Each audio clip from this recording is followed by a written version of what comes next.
Hey everyone, Joe Waxman here. And in this video, I want to go over the chart of Sigmund Freud, psychoanalyst. Let's get right into it. All right. So Sigmund Freud, he is a Taurus sun, conjunct Uranus, and Mercury is conjunct Uranus by 7 degrees. Seventh house.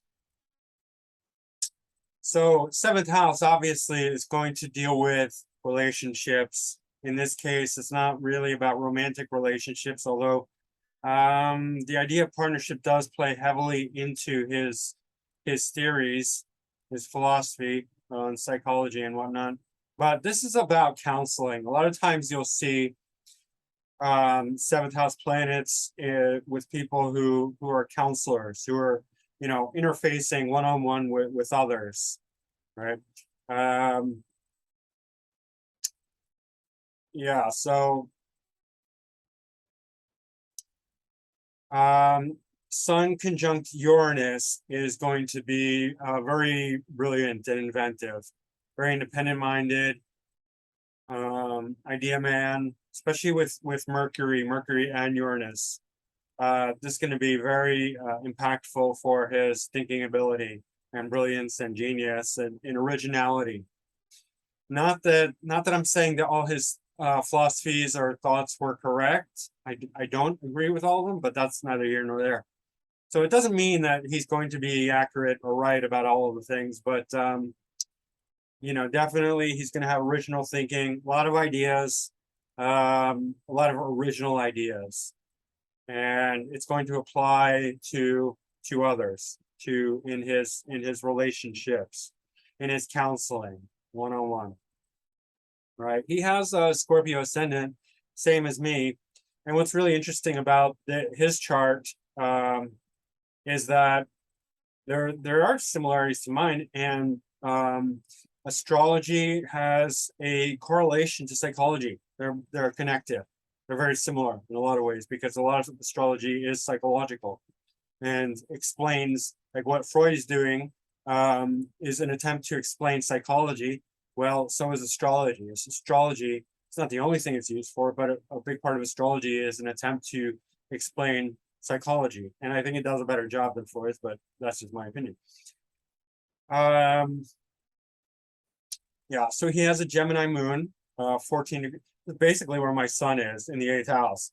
So he's thinking about psychology and the way the mind works. I'm thinking about astrology. But Gemini in the 8th house is unique because you're taking the curiosity, which is Gemini, the superficial curiosity. Gemini wants to, be curious about all the things, right? But now it's going very deep, right? Gemini doesn't like to go deep, but Gemini is very unique in the 8th house in that it's sort of pulled into this vortex, this black hole of depth, where it doesn't start out deep, but as time goes by, it gets deeper and deeper and deeper and deeper and deeper into that black hole vortex of the 8th house, and becomes really brilliant because this is the Scorpio chart. This is Scorpio ascendant, and in Scorpio's chart, in his own natal natural zodiac 8th house, which he rules, he puts Gemini. So he's putting the intellect into this deep secret 8th house matters, which is fascinating because the mercurial part is going deep now, and that's not where it usually goes. But creates very fascinating insights into 8th house matters, which are have to do with psychology is one big thing. That's also very Scorpionic. A lot of same themes, but just digging deep into research, psychology, hidden secrets, the occult, potentially astrology even, although he wasn't an astrologer, so that wasn't his thing. But just delving into the depths of the mind, right? And with a powerful Gemini intellect. Saturn is also here. Saturn. Oh, and so Moon is ruling the 9th house before I leave Moon. So his philosophy, his belief is going to the eighth house. So like um, what's interesting is that he was not religious, even though you think, oh, Jupiter in Pisces, he must be very religious or spiritual. No, he wasn't, actually, because both Moon is ruling the ninth house, going to the eighth house. So his religion is going into the depths, the secrets of the eighth house, which for him was psychological. But also Saturn is in the eighth house, and Saturn, as you know, is very can be rigid, dogmatic, scientific, contracted, crystalline, cold, and so Saturn will reject a lot of the things. It's going to be very analytical, very scientific, but Saturn also is square Jupiter here, right? So Saturn is bringing its hard quality into Jupiter. He's very philosophical, but in a scientific way, right? Saturn in aspect to Mercury will make a scientist. Saturn in aspect to Jupiter makes somebody more non-religious but philosophical, right? That's the difference between somebody who's taking Jupiter in a very religious or spiritual way and somebody who's taking it in a more philosophical, scientific way. So his Jupiter is becoming more scientific because of the square to Saturn, and because Saturn is ruling the third house of intellect, fourth house of early childhood development and home, and also his happiness. It has a similar quality as the Moon because it's ruling the fourth house, right? So his early childhood and his contentment are all going into the eighth house of deep secrets, right? It's also why he's tying in. He's always looking back in his theories to childhood and sexuality, right? Sexuality, eighth house, childhood, fourth house, childhood, Moon, Saturn representing childhood as well. That's the tie-in. Like he made every correlation to either dreams or childhood, sexual, either abuse or fantasies or something that happened in the childhood related to sexuality. In reality, I don't think it's all about sexuality, but for him, here's one indication that he's bringing it into the sexual realm. That's not the only one. We'll look at other things, but also eighth lord is going into the seventh house. Eighth lord Mercury is in the seventh house. So secrets are coming out to others. I know this one very well because it's the same position as me. I have Gemini in the eighth house, Mercury in the seventh. Mercury is at 25, so it's almost the same position. I mean, I'm in a very similar situation to Sigmund Freud, not exactly. I'm a Gemini sun, he's a Gemini moon. But anyway, revealing secrets to the public, taking the secrets of the eighth house and having them come out in relationship. So what I'm doing right now, this is seventh house, also 10th house, but seventh house as well. My MC is also in Leo. But so he wants to take the secrets of the eighth house, bring them out to the public, reveal all the secrets. So that's a big part of Sigmund Freud, right? And also that his Mercury is becoming very Uranian. I have Uranus on the ascendant, so it's a little different. Anyway, his ascendant lord is Mars. Mars is retrograde in Libra, so it's in detriment because it rules Aries. And it's in the 11th house, but moving into the 12th house, 12th whole sign house. All right, so 11th house of hopes, wishes, and dreams. Interestingly enough, actually, I think dreams are more 12th house, but dreams, more idealism is 11th house, career success and idealism, thinking big. The mind gets very expanded in the 11th house. You start thinking about the world, and that's why they say hopes, wishes, and dreams, because it's very idealistic. So yeah, but it's also moving into the 12th house, which is why he's moving into like the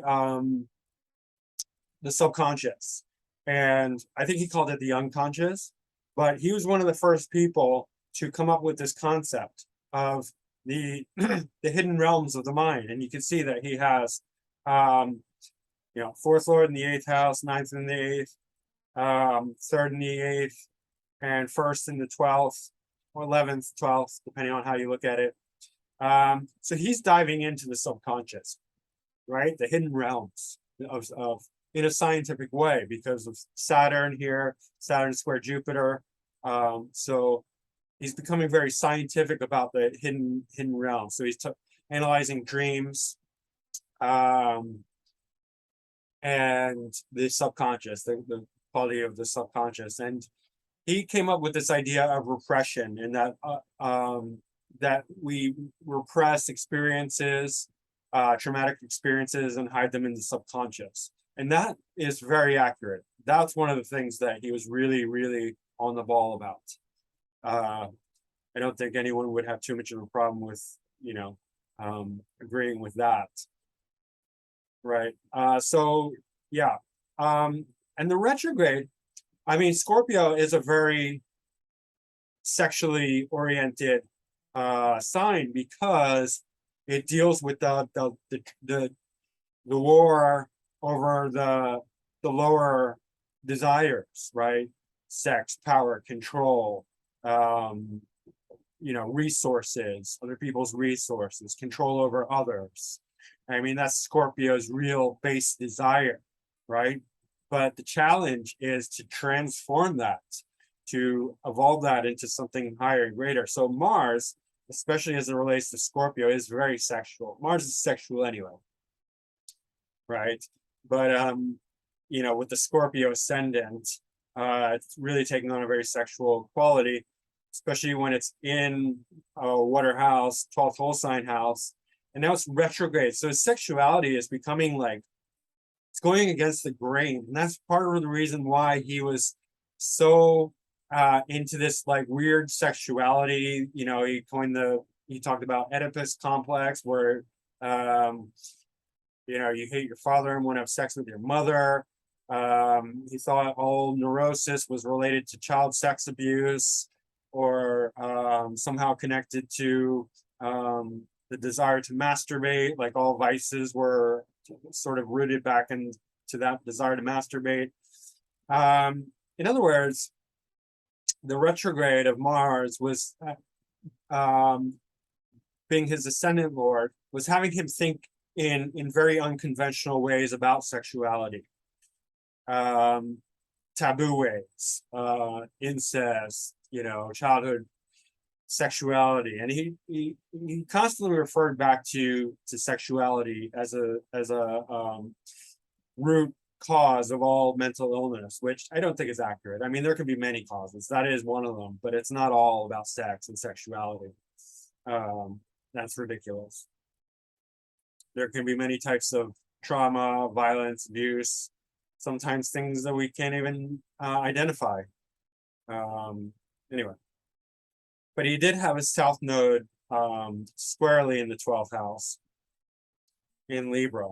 And Libra again pulls in the Venus, but also the 7th house, right? Relationships and equality and all that. Also, Mars being in Libra, not being in good dignity. He's going into, he had a cocaine habit. Being that he was always going back to this perverted kind of sexuality, makes me wonder what his sexual habits were, and I don't know.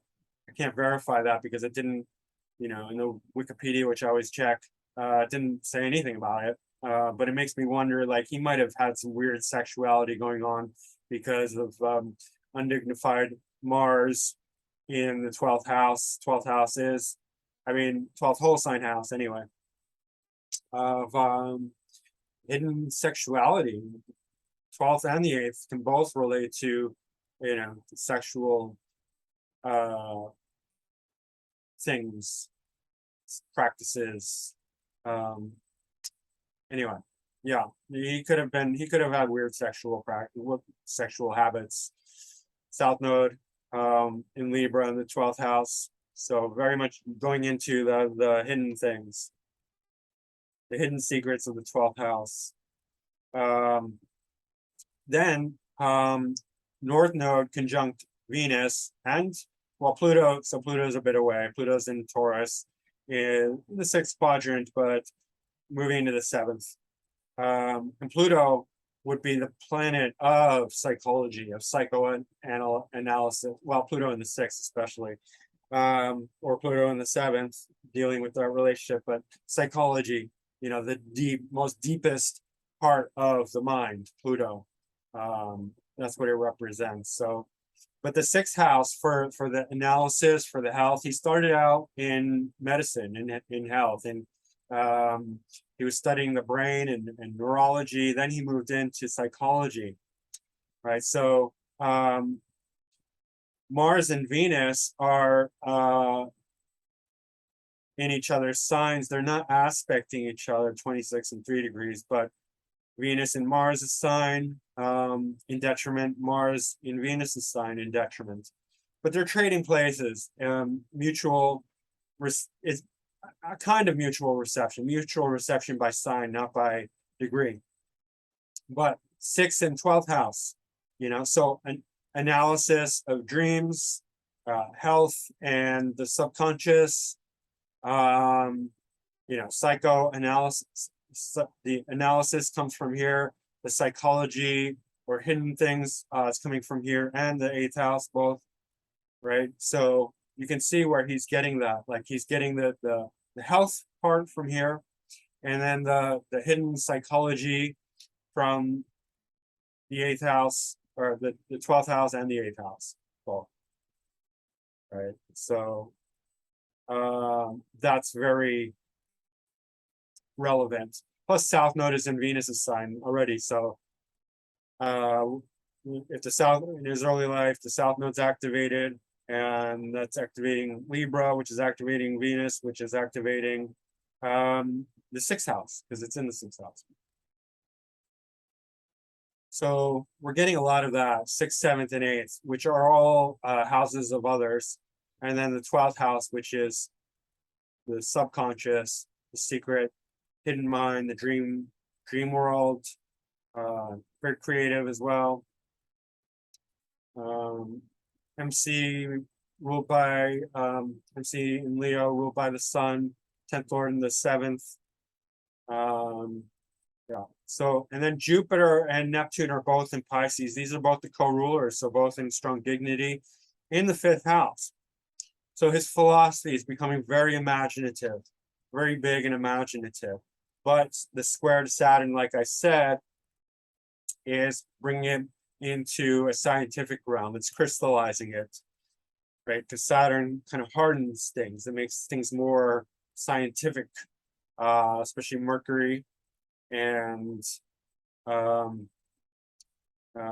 Jupiter. Scientific philosophy now, right? A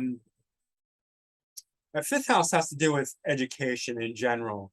You know, it's entertainment, it's children, it's fun and games, it's romance, but it's education in general. So I think that's relevant. 5th lord and 5th house. Second lord has to do with speaking ability, but also the knowledge, the storage bank of knowledge, because it's a resource. His resources are going into the 5th house of education. With Jupiter, he has a philosophical resources. He had tons of philosophies, all very rooted in sexuality, almost all of them, but dream interpretation as well, and the subconscious. So, like I said, he has a square between Pluto and Chiron, which is really interesting, which tells me that the deepest recesses of his mind, his own mind, were wounded, because Chiron represents this this early wound. Chiron was rejected by his mother and then shot with an arrow by Hercules, poison arrow. Later becomes a healer and a teacher, an astrologer, shaman type. but the square with the planet that would most be connected to psychology is already has a hard aspect with Chiron. So it shows me that there was some issues that he was definitely trying to resolve with his own psychology. He definitely had some painful wounds disposited by Venus. So like there was something in the sixth house.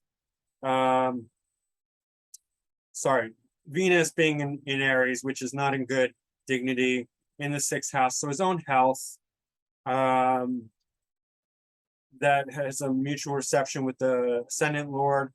There's mental and physical health issues with Freud for sure, um, that were difficult. Um, and then the midpoint between this is Neptune, because you can see the semi-square exists between Neptune and Chiron and Neptune and Pluto. So he attempted to resolve this painful square, this painful psychology that he had, this psychological wound from childhood, fourth house, right? Third, fourth house. So his intellect, his childhood, his friends, siblings, something happened, not sure what, but through his imagination, right? So a lot of his philosophies, theories, imagination, that he created, they were an attempt to resolve his own psychological wounds. You can see that here, this Neptune, and it's tied into the Jupiter. So his mind, his philosophy, his imagination, the square to Saturn, theories, these were all tied into that own, to that quality that he was his own psychological wounds, you could say. For his natal chart, that is, let's see.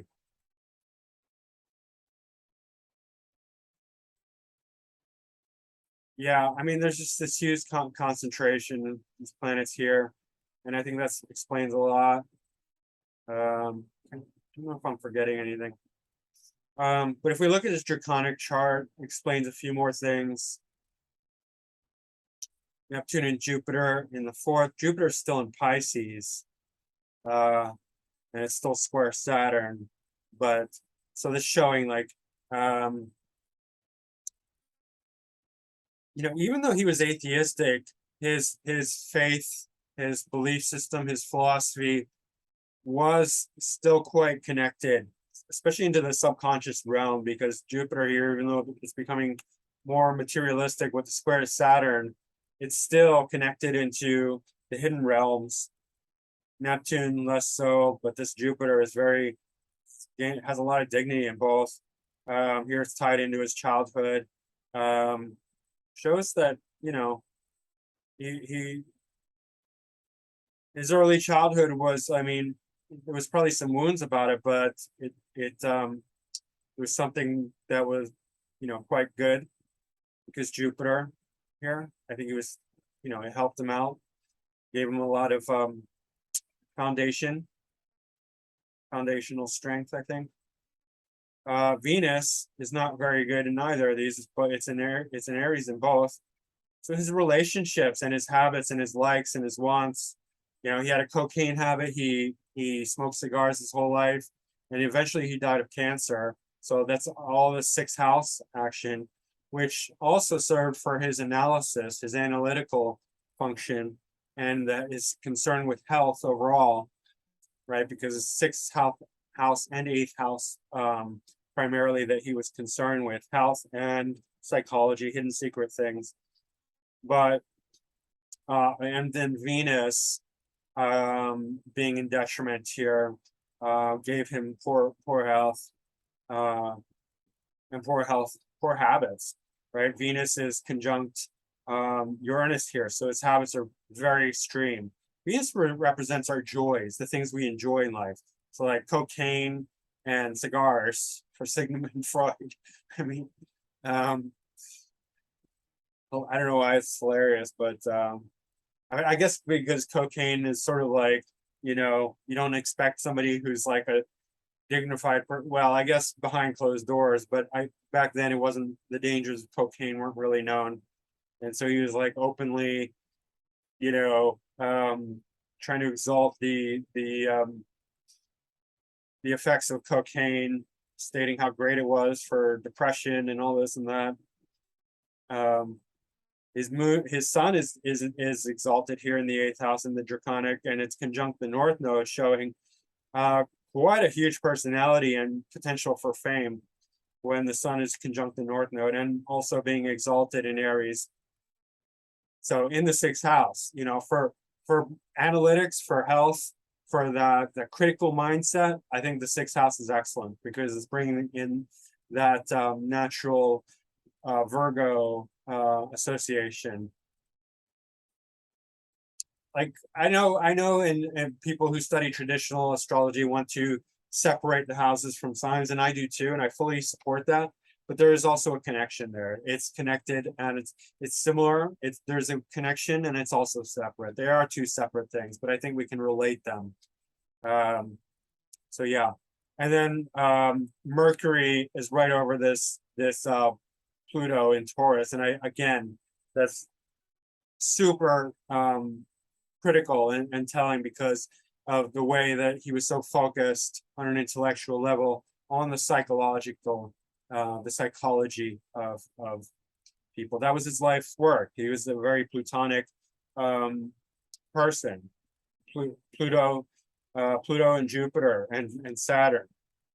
You know, these were very important planets. And well, of course, Mercury is helpful with everything, but so his Mercury is conjunct, his draconic Mercury is conjunct his natal Pluto. So the intellect is going into the psychology here, right? That's very, very prominent. And here in draconic Venus is conjunct Pluto by 9 degrees in the same sign in Aries. And conjunct the north node in the fifth house, so house of education. Moon's in Taurus, exalted in the seventh house, conjunct natal Uranus. So again, the brilliance of you know, of ideas, of original thinking. Sun, Moon, Mercury, all conjunct Uranus, you know, through natal and draconic. We put the two together in the seventh house. So his ability to really pass on, to take this Uranus and apply it to others. I mean, it's unsurpassed with these planets. And Taurus also is very practical. Taurus is very grounded and very simplistic. And that's why like a lot of his theories tended to be quite simple. Like he was just wanted to reduce everything to its most simple form. And that's what Taurus does. I mean, I have Taurus in the seventh house with Jupiter and Mercury there as well and South Node. So I get it. You know, it's a lot of what I do is taking, you know, the very complex things and making them simple and applying it to other people, or telling, you know, like I do in these videos, telling other people, you know, the simple broke down version. That's the brilliance of Taurus. You know, you can't dismiss Taurus. Like when Taurus is on, it's on, because of that ability to take complex things and make them simple. Taurus's weak point is that it's very slow. But don't ever underestimate a Taurus and think it's stupid, because Taurus will beat you in the fundamentals every single time because of the ability to take things to their roots, to the most simple form. That's Taurus's strength. Right. Saturn here again is in Gemini in both cases. So this is a very scientific Saturn because it's Saturn applied to the sign of that Mercury rules. Right. And Gemini also, Gemini is opposite Sagittarius. So that's another reason why, going back to his atheism, a square to Jupiter from Saturn in Gemini, right, is going to reduce that religious aspect, because Gemini being opposite Sagittarius, Gemini is too intellectual. So this very scientific scientific Saturn, which is in Gemini in both natal and draconic, is just overruling any religion that he might otherwise have. So that's very prominent and further backed up by Moon in Gemini, right? Like I have Gemini planets. I have nothing. Well, I do have Neptune and Saturn. I'm not religious. I'm spiritual. I believe in God, but I'm not religious. So Gemini can often override religious, otherwise significations that might be present because of its opposition to Sagittarius. The MC is in the 9th house, which is philosophy, is the draconic MC.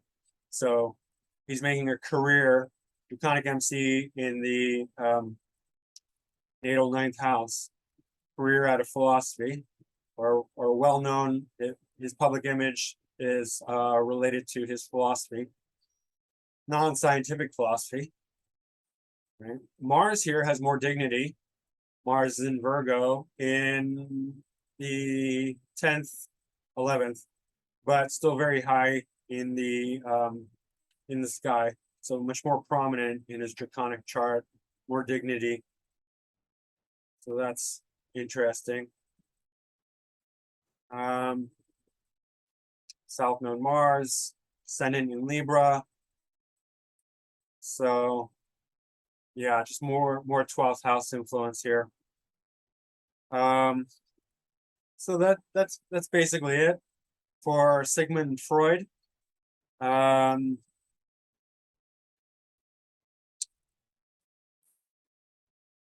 You know, what can I say? Overly sexualized overall. That's the way I feel about him. Like he just wanted to reduce everything.